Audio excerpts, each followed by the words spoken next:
morning, everybody. Whether you're on the East Coast, West Coast, or around the world, this is Coast to Coast, and we're represented coast to coast. How's it going? Grab your coffee if you're playing along with us today, and we got a Friday for you. How's it going, man? I'm good, man. I miss Philly, but don't tell him that. Like, we got to keep this up.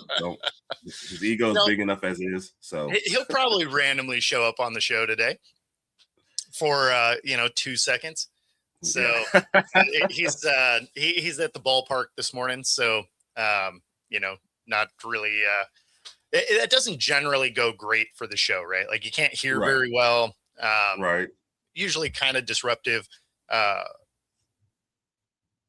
Whereas the stuff that I'm covering is always late at night. So I just get to come in with zero sleep ever. We might as well kick it off with the NHL. As a cracking game last night. And I didn't have high expectations for this team going into that game last night. Now, they play the Colorado Rockies. They are the best team in the league, far and away, right? And the way that the Kraken have been playing coming out of the Olympic break has not been awesome, right? So they are now 2-6 in their last 8, losing 4 in a row, and 2-6 in their homestand. So I mean, they're not even protecting the home ice. Now, I didn't expect them to win yesterday. I actually predicted the score, which bummed me out a little bit. But anytime you're like, yeah, we're going to get that BTA and lose 5-1, and then it happens, and you're just like, yeah.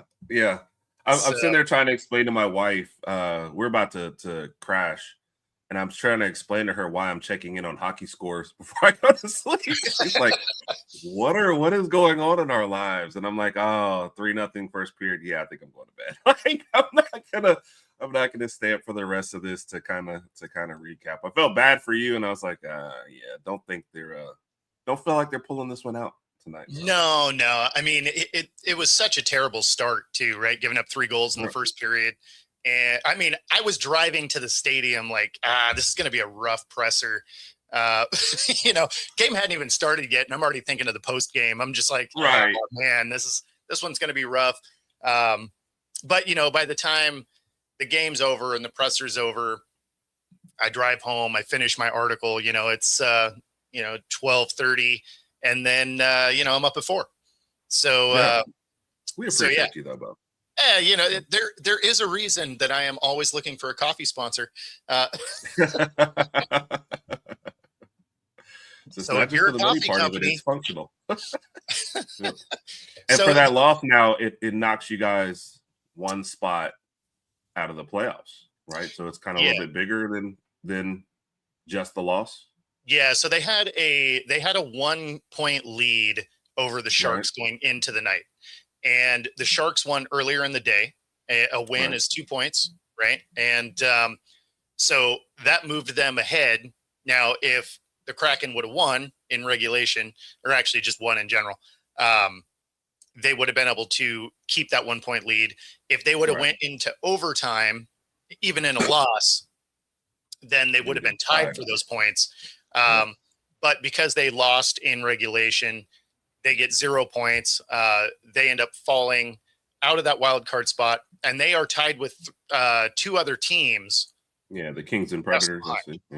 Exactly. Yeah. So, unfortunately, they have a really tough schedule coming up. They have Vancouver on Saturday, and then I forget who they have right after that. But they have they have a tough schedule coming up.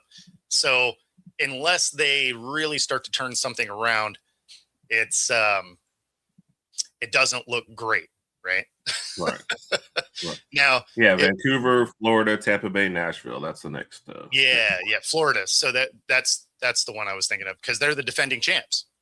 Yeah. Right. Yep. So I mean, you go from the team that looks like they are going to be the champions this year in the in the Avalanche, and then you go directly into last year's champ.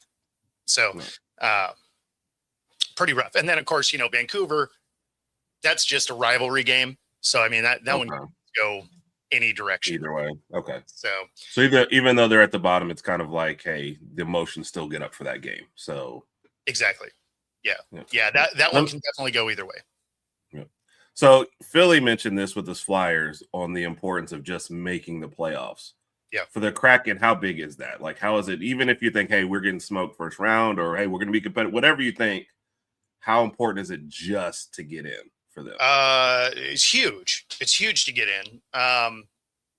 For a few reasons. Obviously, one of those is this is Coach Lambert's first year here in Seattle, right? Mm-hmm. So you don't want to necessarily start off a place with a failed campaign. Right. It also depends on, like at this point, the way they've been playing, it would be a huge win just to get in, despite the fact that they probably do get bounced in the first round just based on the way they're playing, because they don't shoot the puck. And they also ran into an issue where the guy that they just signed at the end of free agency here, McMahon, he's having immigration paperwork issues. So even though he's been here since the trade deadline, he still hasn't been allowed to play. So, and that was including last night. There's something getting hung up with the immigration paperwork. They don't actually have any answers, because that did come up in the press conference. Like, hey, we got this guy who's a shooter that played for you last year. Is he like, are we going to see him? And it's like, I don't That's have so any weird. You're right. That's so weird, though. I mean, that's the sign of the times, not to get too political, but it is. It is. But then at the same time, you would think that could be an expedited thing, because the NHL is on both sides of that border, right? Like, I get it if it was you were just coming down here to work for a different company, whatever, right? But even though you're working for a different franchise, it's still in the NHL, right? So you're still in that same players union. And so I don't know. It seems like there should have been something there to help expedite that process. Because, like, say you work at a company that's on both sides and you get transferred up there, generally that immigration paperwork is easy because it's obvious who the employer is going to be, right? Like, 'cause a lot of times you have to be sponsored into a country to work there. Yeah. Well, if you're a hockey player, most of the NHL teams are stateside. I feel like this is easy math to figure out. Yeah. Plus, it's not like, you're falsifying some kind of paperwork. Yeah, I agree with you, Donna. It's not like you're falsifying some paperwork, right? And they don't know where you're actually working. Like, turn on the TV. Oh, hey, there he goes. Story checks out. We're good. Didn't even have to leave the house. You know what I mean? Well, and it's not even like they kept him out of the country. Like, that would be one of its own thing too, right? Like, if they're just like, no, you can't come stateside. He's been here since then. So he's been able to practice with the team and all of that. So he's ready to play. Right. He just can't. And that's so that weirder. Is super dumb. Yeah. But this is probably the part that worries me the most. Yes, it's impossible. Absolutely. I mean, they're wearing a helmet. You don't really know. Yeah. Could I say this? If somebody ever did this, because I want a movie to do this, like, I want them to flip it totally, not even pretend. Like, it's a white dude. They put a black guy out there as imposter, put on his jersey. Hilarious. They're like, no, that's him. That's him. What are you talking about? No. They're like, I don't think so. He has a 10 and he's 6'5". So he grew. Like, what are you guys trying to say? I would love it. I don't know. This week, like, dude was 5'8" last Friday. Yeah. I mean, really? Tomato. I don't know what you guys are talking about. You got a ruler? Metric system. I don't know. Like, yes. Oh, that would be a great one. Oh no, translated to metric. See, you're on inches, we're on kilometer. Like, sorry, it's totally different. Yes, exactly. You're being racist. That's really him. That's awesome. So this is actually one of my bigger concerns about the state of the Kraken here, is especially as we near this final push to get to the playoffs, right? There's only like 18 games left. And so this was from the press conference last night. And I don't even have this press conference uploaded yet, but this little clip out of it. My buddy Cam, who has a show called Voice of the Fans, this was his question. Where would you rank the team's confidence and swag meter? Where would you rank that in their play right now? Low. How do you charge that up? Well, you got to do the right things. You got to play the game the right way. You got to stop making mistakes that are avoidable, and certainly you have to correct them. The only way to get out of a funk like this is to do the right things. And as it stands right now, we're making too many mistakes. So, we have an opportunity here on Saturday night, another big game. I sound like a broken record, but we have to move forward and we have to be better. Like it's not great right. when your coach is like, confidence is low, right? Yes. And was going to stop there. He was, right? Like that was just the like exclamation point. Yes. I mean, and you could hear it through cam off because he was like expecting, like, not great because of whatever. He's just low. It's like, oh, okay. All right. The follow-up question I didn't know I needed. Exactly. So yeah, it's worrisome, right? Because again, you only have like 18 games left, roughly, and so when you're talking about 1 point out of that last spot, you're tied with a couple other teams. I mean, you have 4 or 5 teams vying for that last wild card spot. Every single one of these points matter, right? Right. And so if you have a team that's rolling out there that is lacking confidence, and you can see it in their play, they're not taking shots, although they did lead in, shots on goal last night. Not in the first period, but, they did do some work in the second period. But when you look at them over the course of the season, they have generally not led shots on goal, right? And it's hard to score if you don't shoot. So this is a team that likes to look for that next pass rather than just, hey, you know what? Launch it at the net. Let's see what we got. Yeah. And something you mentioned last week when you were talking about this? It's not a confidence booster. Yeah, that is true. Yeah. That is true. Yeah. What's up, TJ? You don't put this, at least as of last week, you didn't really put this slide on the coach, right? Like, has it changed as it's kind of gone on? But you felt like, at least in general, he's done a good job with the team so far? Yeah, I mean, he's a solid coach. And, like we had talked about in previous shows, like one of the biggest things for this team is they don't shoot, right? They play defense well. We have great goalies. And, I mean, that game last night could have been double-digit goals, right? Like they made some tough stops. But they spend most of the game in their own zone. And it's tough to win if you're not at least on the same side as the other goal. So now, does some of this fall on the coach? Absolutely, right? I mean, you got to figure out how to get your players to do the things they need to do.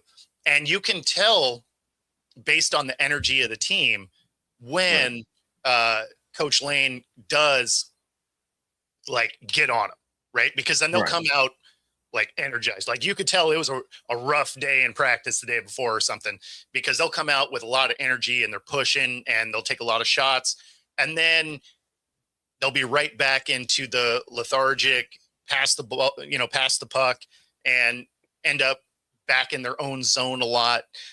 So it is just kind of it's a weird dynamic. And I'm not sure if that's a coaching issue or if you just got the wrong dudes on the team. Because I mean, that could be part of it too. Hopefully McMahon coming, if he ever gets to play, will help because he is a shooter. Right. But at the same time, you're running out of time. Yeah. Yeah. It's like less in the season, like you're saying. And something in his answer too, not like he didn't go so far as I've seen some college coaches like throw him under the bus. But the first answer, if we're making too many mistakes, made me think like these guys are not doing like what we're telling them. Now, he said, now we got to get it corrected. So he did end on that note. Well, but the phrasing of it makes me, but a phrasing of it makes me think we're telling these guys what to do and they're just not doing it. And that's part of the confidence low and the frustration. And I could be reading too much into it. Totally, that's my first soundbite of him. But that's what I got out of that first answer. No, and of course, obviously it's a cut piece, right? So and now it is the whole question. I didn't like chop his answer up to like make it sound bad.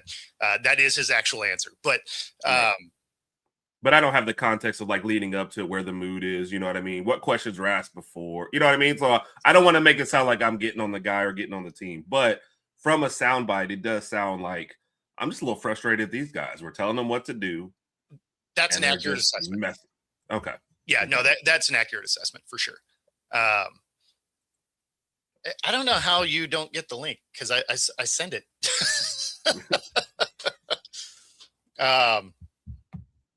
But so it is unfortunate that that it's kind of going the way that it is, but it's I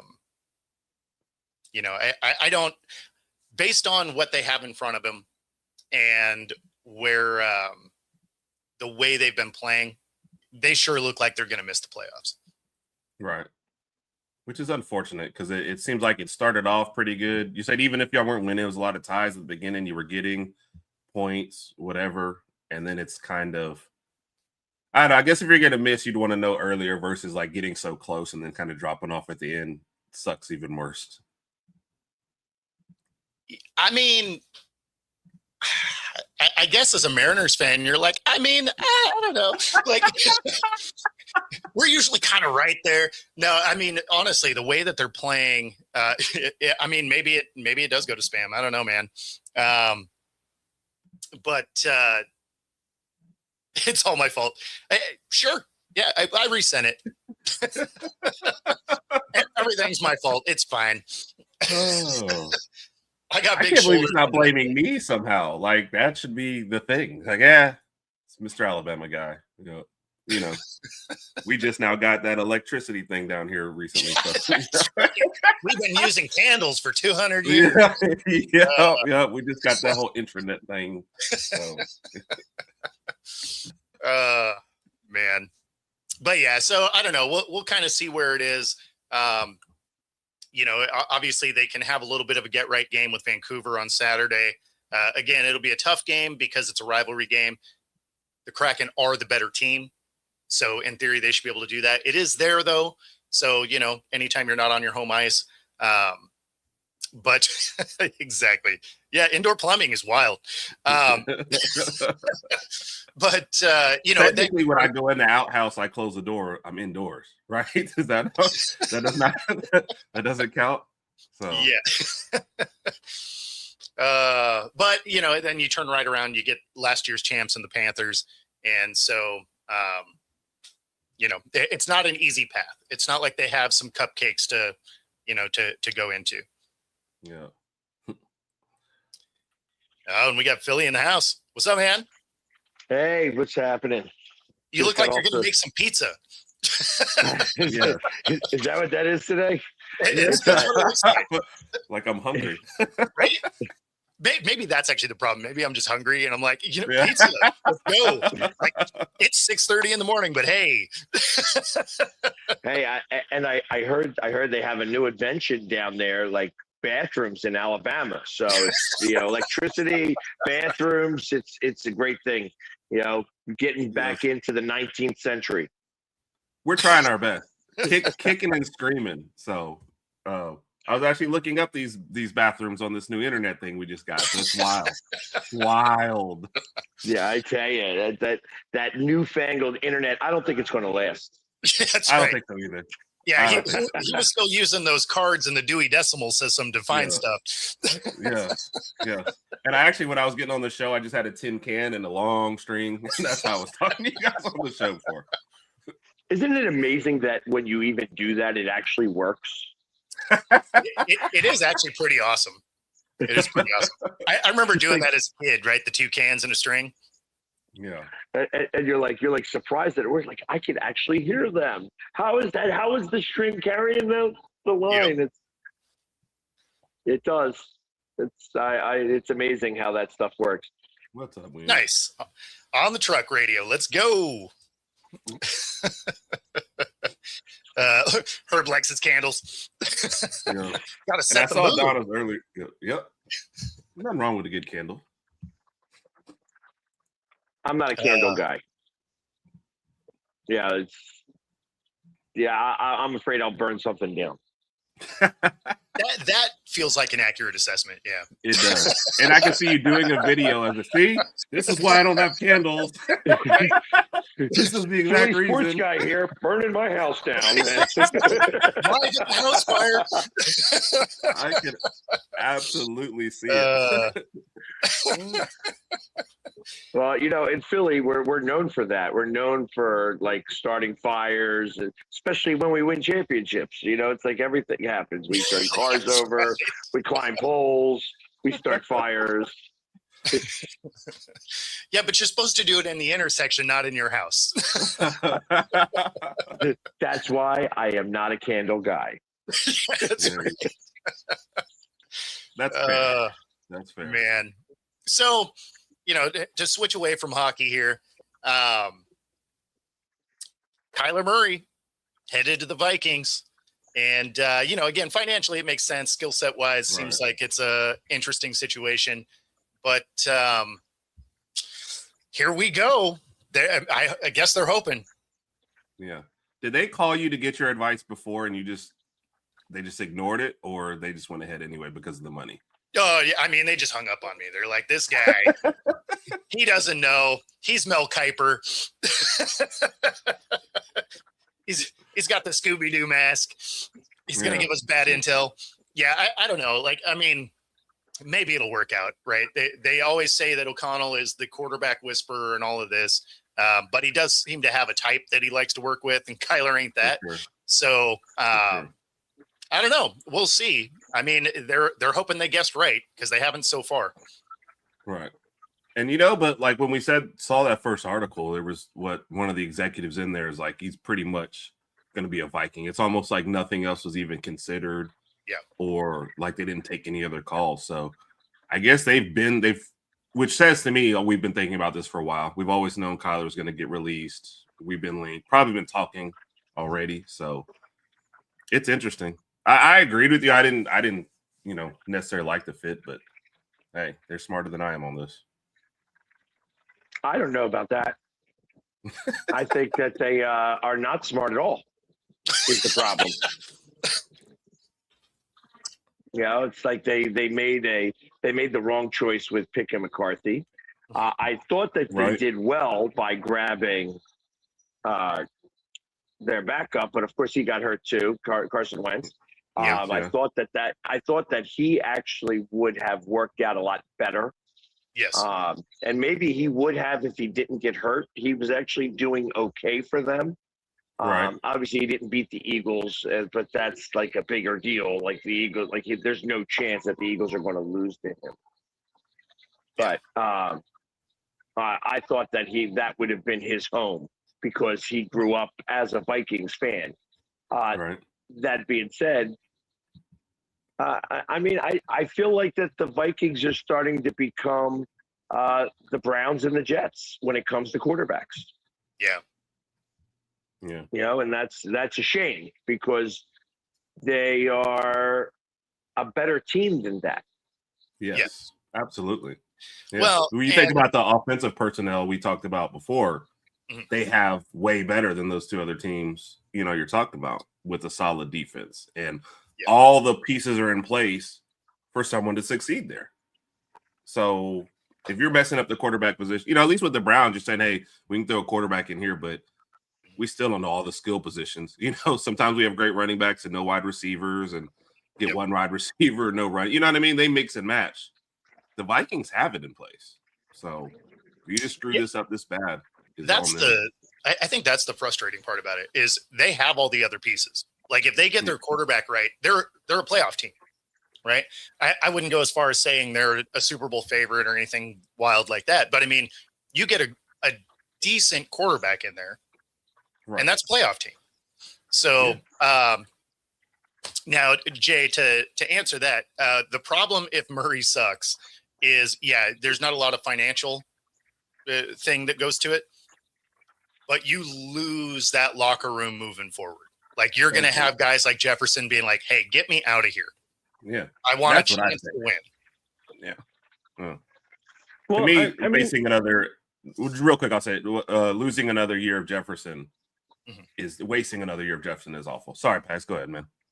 Well, no, it makes me wonder, like, when you're in that type of scenario, is it worth it to maybe take a flyer and say, listen, let's invest 3 first-round picks and see if we can get Joe Burrow. See if we can get one of these bigger name quarterbacks and offer a ridiculous gallery, of picks and maybe even some players. I mean, they do have a decent offensive line, so Joe Burrows would be fairly protected there. They've got the wide receiver in place, so you could actually say that they actually have a great tight end who's a good relief valve for that. And they have a halfway good defense. And it seems like that they are just a great quarterback short of this. For sure. So maybe it's worth it for them to say, listen, it's like we haven't done well with this up to this point in choosing the quarterback. And maybe we need that proven entity. And instead of hoping we get it, let's go out and get it, like, from a team that has that good quarterback. Like, maybe even putting together, like, again, as funny as I say this, but maybe 2 first-round picks to get Dak Prescott. Yeah, I mean, that's the thing is you don't need an elite guy. You need a guy that can come in, right? So a Dak, he could absolutely do it. If you wanted to go get Burrow, that's the one place I wouldn't hate that move.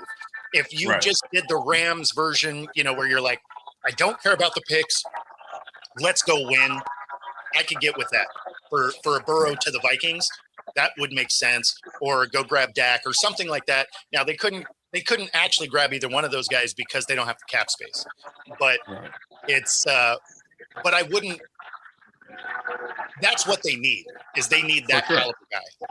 Yeah, no, I absolutely agree. They're in a win now mode, and in a division where they've got to kind of jump up there. If Detroit's sliding a little bit, right? Do you really believe in Chicago yet? Year to year, like, the division is still there, right? Yep. And like you said, you've got to what's up? No. No, I think it would be an excellent versus taking a chance on people. Let's see what JJ McCarthy can do, even though he barely threw in college, and then take a chance on a Murray who maybe doesn't fit because he's cheap. So no, I like the idea. That's the problem though, is they just don't have the cap space to play with, which is why you had to go with the Kyler, right? Do I think they actually wanted Kyler? Probably not, but you get him for nothing. Right. So, and I think that kind of goes more to what Jay's saying. It's like a lesser investment. I think they're taking that viewpoint of it. Oh, we're not that invested, so if it doesn't work, it's fine. Whereas we're thinking about, I think, the bigger picture of it. Yeah, well, and only because you've already heard those rumblings from that team of like, hey, like, if we can't figure this out, like, let me get out of here. I want to win.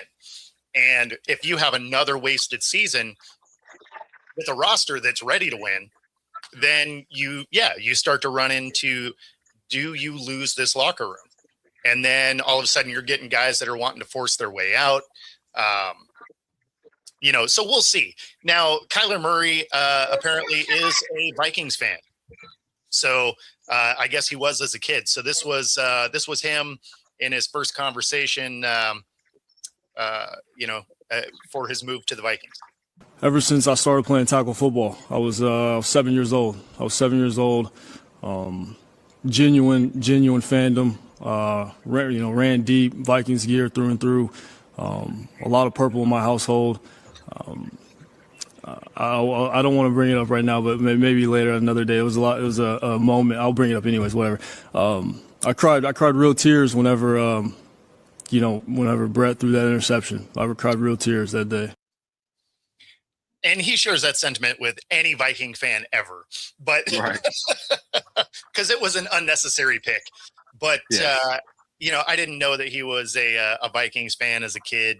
So I mean, who knows? Maybe it works out, right? Like for Vikings fans out there, I hope I'm wrong. I hope he ends up being the fit that they hope he can be. But yeah. Well, we'll see. I don't trust it. I think that he's, going to be just like Kyler Murray. That's what he is. He's Kyler Murray to a T, and that's going to be the issue in general. Yeah. I don't think I'm going to be like. I think he's going to be better than JJ. Not that that's setting the bar very high, right? But at the same time, like he's going to be Kyler. Like so. I don't know. I don't love the fit. The price tag makes all the sense. That's it. Yeah, for sure. Exactly. Well, listen, guys, I just wanted to come and stop on real fast. They're doing Dallas sucks chants and Eagles chants out there, and Sweet. there's more Phillies alumni that are going to be showing up here. So I wanted to just come hop on because it is Friday, and I know you guys missed this pretty face. One of us admitted it before he got on air, but we're not going to say who. That's all. Yeah, that's right. So that's right. And I mean, we got you in your pizza making outfit, so that's awesome. Yeah. There you go. It's me, Mario. Right Have a on. good Have one, a great man. weekend, man. Have fun out there. Enjoy yourself, man. All right, I'll see you guys on Monday. Everybody have a great weekend, and don't forget after the show, smooth jazz. That is right. He's having a good time. There is no better time than now to go ahead and do this portion right here. If you are into sports betting, you can do it right alongside us here on Coast to Coast using the QR code on the screen. Up to 125% of your first 3 deposits, 10% bet guarantee in case you listen to any advice we give you. And then, of course, if you are here in the Pacific Northwest, you can use this QR code here. Free 5-day pass, any of the 3 True Fusion Gym locations, Bellevue, Ballard, University Village. And, of course, enjoy University's brand new Pilates Reformer Room. There we go. Woo, man. Find your edge, True Fusion Gym. Why is there no pro football team down there? I don't know that they would support it. We're so into our college teams that I just can't see the people traveling for like an Alabama game on Saturday and then turning right around and reinvesting that into, Sunday football. So there's a lot of people down here who have adopted a team, but most of us, we just follow our stars. But I just can't see it as emotional as we get on a Saturday. And this is all we've had forever. Mm-hmm. If you put a pro team here tomorrow, it would take 10, 15 years for people to really get behind them, And then you're also talking about this younger generation doesn't seem to go to as many games as the older generation. So it's it would be tough. So yeah, especially when you end up with that random crossover where the NFL throws a game on a Saturday and college is still going. Yeah, it's if they had them both going at the same time, there'd be an uproar. I'd be here for it, right? For sure, we'd be talking about it, but I just don't know that we get that support at all. So yeah, well, they'd have to be good immediately, right? Yes. And that would be the problem. You couldn't have a floundering franchise coming in. They'd have to come and be competitive right away. Yeah. And now, Jay, I agree with you. It's definitely – what's up, Carol? I agree. It's a football culture down here. It's just – it's like you said. It's the college is built up so much. It's just so late in the game to get a pro team, And do we have – would they be okay, like I said, 10 years from now before they finally really get the fan base behind them? It'd just be tough, Mm-hmm. Had they started it at 50 years ago, like some of the other places, maybe. But right now, I just think it's too late. Yeah, well, and there's other teams that are close enough, right? So, if you are a pro fan, there's other teams that are, a few hours away. Yeah. You can get to 3 hours will get you, I think, to either the Titans or the Falcons. I mean, those are the best choices, but those are there. And certain parts of the state, certain part of the state, I don't know, anywhere between 3 to 5 hours, I guess, to New Orleans. So you've got some options. Those are your closest, though. And that's what I mean, right? Like there's some that are close enough, because it's not like most people go to every home game anyway. Right. Even if you're a season ticket holder, half those guys miss half the games. So,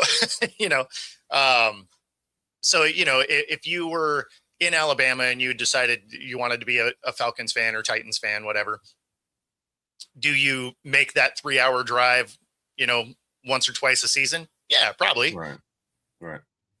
Maybe and all those times I'm giving are for me from Birmingham. If you're going to go from Tuscaloosa, about add an hour, to the Titans and Falcons. But like you said, still doable. Like not out of the realm of anything if you really wanted to get to it. So we're talking about the kind of people who will drive 8 hours for a Bama game.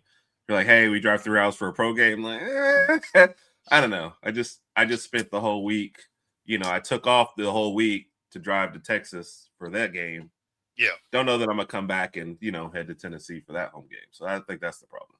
Well, I mean, if you're going to do that one, then you're like, oh, you know what? I'm a New Orleans fan today, and I'll just take it on the way back.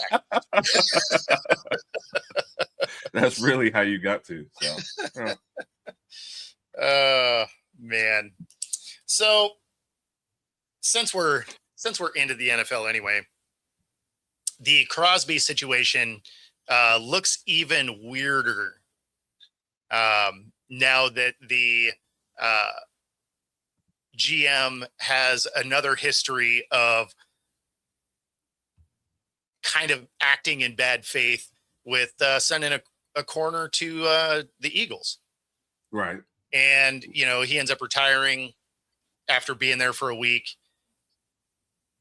Sounds like there was an unreported injury. He had surgery. All of this makes them look even worse. Yeah. If it was an isolated incident and they're like, okay, yeah, we were just, we used this as an excuse, but we were trying to get out of it because we could save our picks and whatever. But now you're starting to have a pattern of dealing in bad faith. So I don't know. It's a bad look for the GM there in Baltimore. Yeah, for sure. And I remember when Pat, I hadn't heard it when Pags mentioned it yesterday to start, so you have to look a little bit more into it. But no, absolutely. And one thing you said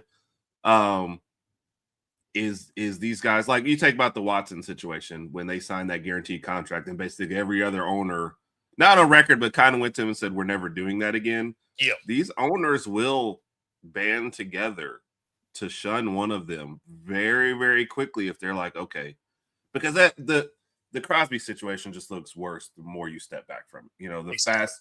They had Hendrickson sign, and it's almost like they had the second they did it, they said, okay, let's delay the Hendrickson signing for like 12 hours. So it doesn't look like it's right after, but come on, the next morning it was like, oh, hey, yeah, we've got him or whatever. So we did it in the middle of the night. Right. Maybe they won't notice. Yeah. And then you trade a guy who retires a week. You can't tell me that there was no inkling of that, or the guy didn't say something to you. Hey, you're about to trade me. I don't think I'm going to play. Like, come on. And he had a surgery. Like, come on. Like, you're like, no, he's fine. He's fine. Yeah. Totally. Oh, you guys heard about the surgery? Oh, did not know that. Like, come on, guys. Well, we didn't. That's news to us. Yeah. No, it absolutely looks bad. And from an organization that's used to being a little bit more upstanding than that, I guess, as far as how they work the draft and they never used to have to resort to shady stuff like that. So it's just a bad look. I agree. Yeah, well, and the worst thing is you do this a couple of times. Like, it's a small community, right? There's 32 GMs. So if you're doing shady stuff, the other GMs will be like, look, we're just not going to trade with you. Yeah. So it's going to be interesting moving forward to see how the other teams treat Baltimore when it comes to these things, because or if they do deal with them, they're like, look, we're not going to give you anything. Like, we'll do a deal with you, but we're going to on paper, we're going to win that deal because we know without that question. somehow you're trying to mess with us here. And so I don't know. That'll be interesting to watch. Yeah. Like it absolutely makes it, because you know, instead of just like a regular, this is what you want, now it's going to be 30 extra questions every time I deal with you. And let me see this guy's medicals. Here, let me get him on the phone. How many doctors does he have? You know what I mean? It's too much. And if I think about, I have to do twice a work to deal with Baltimore, or I've got a comparable deal somewhere, like I'm just going somewhere else. I'm going to make my life easier to start, because nobody wants to look stupid at the end of a trade. No, and I mean, when you're starting to have a history of, hey, these guys are just trying to slide stuff through, you're like, yeah, okay. All of a sudden, you're a used car salesman. You're trying to give me a lemon. Let me just go over here where I at least know what I got. Yeah. And I mean, the Crosby one is really ridiculous, because it's not like they didn't know he had surgery. And, you know, his doctors are like, look, he's progressing exactly where he's supposed to be. So, I mean, that one was obviously we're just looking for a reason to back out of this thing so we can just go sign this other guy. Right. Even though their GM comes out and like, oh, I'm gutted by this. I really wanted him. And come on. No, you didn't. No, you didn't. No. Exactly. And then because you went after another person who was also coming off an injury. So it's like, you're going to tell me he was just 1,000% healthy and the Crosby one you just hated? Like, come on. Well, and he even went as far as saying, oh, we were going to try and sign them both. I'm like, stop lying, man. Like, like you can't. Who's just writing your material? Tugging, what are we doing? I mean, oh no, that was the plan. We were going to sign the whole league. Like, that's when you go back and your PR person's like just got their suit undone and they're drinking and going, did you listen to anything I told you? Like, are you just saying whatever you want when you go out there? Like, come on, man. Don't say whatever stupid thing comes to your head when they start. Their writer is he definitely has a drinking problem at this point. He's just like, I don't even know. Just keep these drinks coming. Yeah. I feel like the GM reads his writer's stuff the same way Trump does. It's like, not saying that. Nah, good. Forgot it already. Which is sad, because that's exactly who I was thinking of whenever I think of a speechwriter who's drunk. That's the same thing. So some guys get out there and just start saying stuff, and we all look at their speechwriter like, what? And he's like, I don't know. That's what I think of the Ravens GM too. Just stop saying stuff. You were not about to sign both of them. That was never a thing. Like, who even came up with that? So no. Yeah, I mean, exactly. That was another one, panicking in front of the camera is all I can figure. Like, oh no, we were gonna sign them both. It was gonna be amazing. No, you weren't. I mean, don't get me wrong. If you did, that would have been incredible. Yeah. But talk about a scary defense. Yes. And you know, it's if you're Burrow, you still got to be bummed out. Like, you were probably sitting there like, all right, Crosby's not coming. Cool. Yes. And then Hendrickson goes in and you're like, man, come on. I mean, that's even more insulting, because you had one good defensive player. You did not try to lock him up. You gave him a 1 year. He didn't play for half of it, which, by the way, he would have made a difference. And that's not an insult to him. That's just that team, you know? Well, and then he leaves to go to a rival. Right. they could have sent all of their guys to that one guy, and it would have been fine. Yeah. So, and now he's on a rival, and and you mentioned it. Burrow made the call. He nixed the Crosby trade. He didn't realize that there was another one. You know, he didn't have enough burner phones. So for real.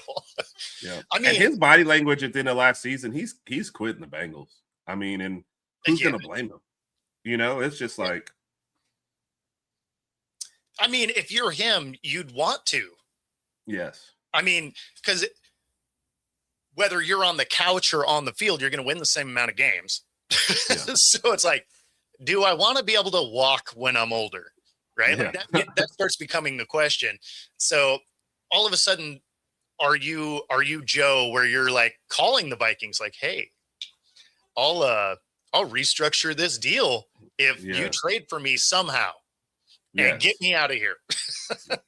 However, it has to happen, because you don't get a huge drop off almost in anything offensively, right? You go there. Yep. Seems like everything is a plus. So, I mean, you can debate like Chase versus Jefferson all you want, but if you were the second pick out of those two, not talking about fantasy folks, I'm talking about just like in real life, you're the quarterback, you're doing fine. If you let the other guy get the first pick, I'm like, okay. Now, do you think Burrow regrets, which I know the answer is probably no, but do you think he regrets it all, like kind of stumping for Higgins to get paid along with Chase versus Higgins? They probably should have traded at some point and put that money into either a line or a defense, you know? So, and that's, again, no disrespect to Higgins, but it hasn't helped them to have two highly paid wide receivers and nothing else. No, I mean, they're putting up 45 points a game and losing. Yeah. So, I mean, the thing is even before Burrow was paid, they still didn't pay a defense. Right. I don't know what it is about the Bengals. They're just like, oh, we just hate defense. Like, we're just not going to do any of that. And then they're like, how come we're not winning? It's like, I don't know, because you have to put up 80 points to win a game. That's not sustainable. So, it's I don't know. The way they construct a team is crazy to me. The fact that the coach and the GM are running it back, especially being the only ones in that division to do it. Everybody else gets fired, and those are the guys you kept. Okay, all right. Bold strategy. Let's see if it pays off for them. I mean, if you had odds on that, which one's going to fire? Like, I would have not said they were the ones that were going to stay. But you know what happens in situations like this? It's like I used to always say, if you have a terrible basketball shooter and he hits 1-3 to start the game, he's like, I'm on, and misses the next 9. That one was the worst. The Bengals making the Super Bowl as the way they're constructed was probably terrible because they thought, well, this formula works. We're not going to change it. We're just going to keep going along. And now it hasn't worked since then. And they had an MVP candidate and a Triple Crown winner in the same season and missed the playoffs. Like, exactly. What you guys did is not working. You also got to think back to that Super Bowl run. They had a decent offensive line that year, and they had an average defense, which is leaps and bounds above where they are, right? Like, if they had average defense, they probably are a playoff team last year. For sure. You know, certainly the year that they had the Triple Crown winner, and he's in the MVP conversation. So, yeah, it's the fact that they're just neglecting defense in any way is crazy. What's also crazy is somehow they weren't the worst defense last year. Like, how did Dallas end up with a worse defense? Like, that didn't make any sense. They had the number one offense in the league. Right. And then they couldn't stop anything. Yes. And it's like they almost just looked at that blueprint. All right, let me get my quarterback, you know, decent running back at times, 2 really good wide receivers to great wide receivers, and let's just see if we can outscore everybody. They get to this season and go, that strategy doesn't work. Like, we saw it before. We keep seeing it. Yeah. Why are we duplicate? Okay. You know what? I mean, there's a reason there's that phrase that defense wins championships. They didn't just make that up. Like, the league's been around a minute.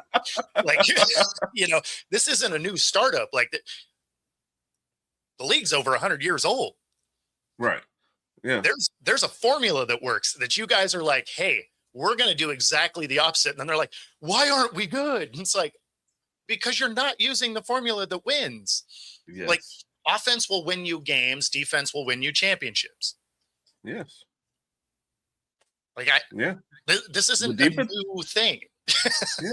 Look at the last playoffs. You know, even with some of the great quarterback player, offensive players, the defenses stepped up. And honestly, the offenses did like just enough to win games as you went. There's a reason why a running back was your MVP in the Super Bowl. They were like, we're not going to try and throw it all over the yard. We're going to, you know, play control ball. Our defense is going to control this game, and we're going to do enough to win. Like, there's a clear formula here, which, by the way, is my favorite thing about Dallas this last year is they start the year, trade away their best defensive player, right? Then just throw out whatever they have. And then at the trade deadline, they try to trade for a whole bunch of defensive players to make it look like they were making an effort. Let's throw a bunch of guys in halfway through the year and just see if it works.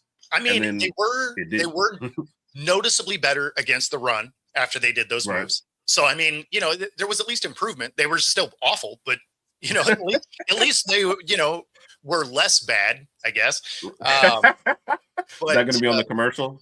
Dallas defense less bad than started the year. Yeah, that's right. We're all in on being less bad. No, it's and it's funny because you look at the teams that are like, hey, we're just going to go offense and hope it works out. And then when you look at the playoff teams this last year, right, you had Seattle, number 1 scoring defense, right? You had the Rams that were a top 10 defense for the entire year until the last 3 weeks, right? The Niners, solid defense. Broncos, top defense. Patriots, top defense. Texans, number 1 defense overall when it comes to yardage allowed. So, I mean, like, you're talking about most of the teams in the playoffs, the hallmark of their team was defense. Right. And then you're out here like, I bet offense is going to get it. It's like, guys, are you paying attention at all? I mean, The only team that didn't have a great defense that was in the playoffs was the Steelers, and they didn't do anything well. It's just nobody wanted to win that division. Right. Right. No, I'm absolutely with you. It's a formula that you keep seeing, but I honestly think some of these guys, because our offense sells the tickets, and those are the splashier hires, and those are the people that we're all looking for. Oh, we signed a new quarterback. Great, we're looking at that, I mean, what was that? Was it 2-3 years ago in the draft? It was like 14, 15 picks in before we got a defensive player. Like, these are the way these teams continue to think, because the owners, at the end of the day, they want to win a championship, but they want to make money more. And if they're like, if I put a splashy offense out here, people will come to see me. So Dallas still selling tickets. They were an exciting team to watch last year because you knew they're going to score. George Pickens is going to do something crazy, and the other team's going to score. These are fun games to watch. And I mean, but when the score is arena games, like arena scores, that doesn't impress me, right? Like when you're seeing a game that's, 50, 60 points by each team in an arena game, you're like, okay, that makes sense because the whole field is, 40 yards. Right. But when you're talking about an NFL game, like I want to see defense out there. Now, I'm biased. I was a defensive player. I like defense. At the same time, I want to see some scoring, right? But I don't want to see every drive end in a score. I mean, if you're losing a game 45-43, ain't nobody's defense showed up. Right. I mean, you can say how great the offense was, sure, but that means nobody could get a stop. And I don't care how good of an offense you have. If you have a good defense, like you're going to get some stops, right? Right. Even by accident, you'll get something. Something will happen. Yeah. Right? I think I'm just the opposite. I probably represent the people they're going after because I'm like, if I tune in, I want to see more touchdowns and I want to see the solo. Like I am the kind of fan who's probably ruining like sports leagues because I'm like, oh man, they both hit 40, great game, and everyone else is looking at me like, no, it wasn't. I'm like, yeah, I love it. But I'm also more of like a casual. I don't have any emotional attachment to any of these teams. I'm not like, following. But I can also say this: Cowboys fans aren't happy. I mean, not that they are ever going to be for a while, but. Like, yeah, you're putting out all this and we're getting MVP numbers. And like Dak has quietly put together several great regular season numbers, but your defense or your playoff time, those continue to let you down because your team's not built for that. So see, I like those. I like the games that are like a 23-17 game. I like that because you are playing the chess match, right? Like the kicking game was involved. You had stops. You had key moments in a game. When you end up with a score that's like a 21-14, 23-17, something like that, it means every aspect of the game mattered. Right. When you have a 10-6, those are a little rough because, I mean, usually there's outside influence of what happened. Like there's a horrendous weather or something like that went down. Right. The Patriots and Broncos game. Yeah. Right. Like exactly. It's something to that effect. Or when you have like a 49-48 game, you're like, okay, well, defense didn't show up. So like this was a practice day out here. So no, I really like those kind of, teens to early 20s scores, because that means every piece of the game matters. Special teams mattered, offense, defense. You actually had the chess match out there. Right. As a defensive player, how does it feel when you get involved in one of those games? It's like 40s, both sides. Like what are you even? Worst game I was ever in. I was in high school, and so I've been on both sides of blowout games, right? And so the worst one that we got beat. So I played for Lake Washington High School, and we changed high school coaches every year. So we were never good, right? We were awful, to put it lightly. And we went up. We went up and we lost 44-0, right? We just absolutely smoked. And it's terrible. It's terrible. Like you're 10 minutes into this game and you're like, oof. Yeah. At that time I was actually an offensive player. I was a receiver in high school.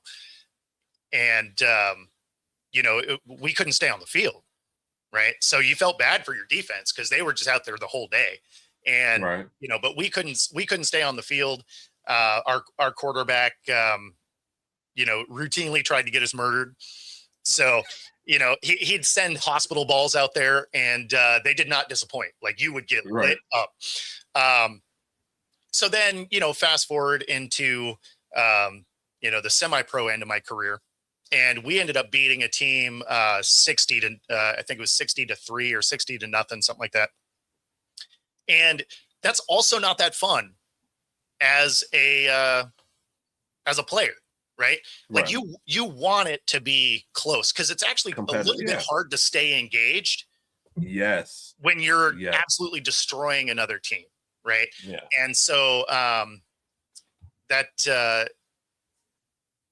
was on our championship run. Like we beat up on some teams that year, but if it's a little bit of a blowout, you're pretty stoked about it. When you just absolutely crush another team, it's not that fun, right? Because again, you're mentally you start to fall out of the game a little bit.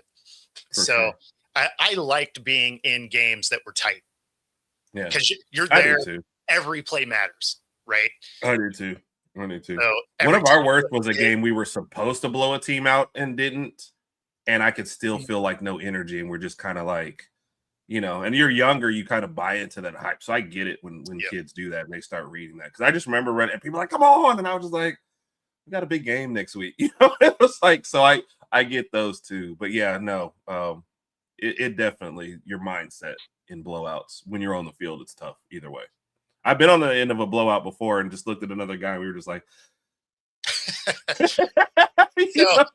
so Jay, before we get out of here. I was a receiver in high school.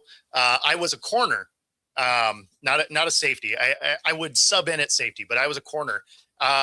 You're wrong about the not fast though. I ran a 4.34 40. So I was pretty quick. And then even though I am 5'10", I could dunk a basketball. So I could get up.